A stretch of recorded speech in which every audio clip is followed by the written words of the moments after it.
Sir, Ernakulam പട്ടണത്തിലും പരിസര പ്രദേശങ്ങളിലും രൂക്ഷമായ കുടിവെള്ളക്ഷാമമാണ്. ഒരു ദിവസം പ്രതിദിനം 45 MLD ഷോർട്ടേജാണ് ഇന്ന് നഗരത്തിലേക്ക് വെള്ളത്തിൻ്റെ ഡിസ്ട്രിബ്യൂഷൻ ഉണ്ടായിട്ടുള്ളത്.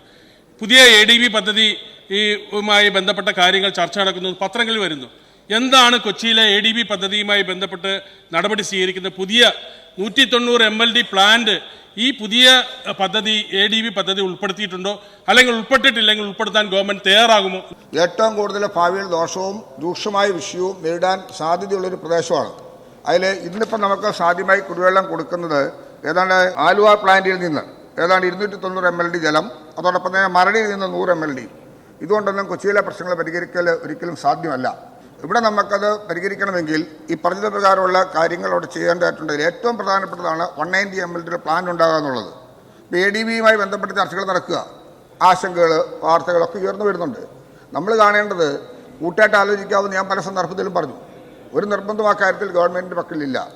ഇപ്പോൾ നിലവിൽ വന്നിരിക്കുന്ന സ്കീം അനുസരിച്ചും അതിൻ്റെ ഭാഗമായി തന്നെയും ഈ 190 MLD കൂടി ഇതിൻ്റെ ഭാഗമായി പെടുത്തിയില്ലെങ്കിൽ കൊച്ചിയെ സംബന്ധിച്ചിടത്തോളം വലിയ ബുദ്ധിമുട്ട് നേരിടുമെന്നാണ് ഞാനും മനസ്സിലാക്കുന്നത്.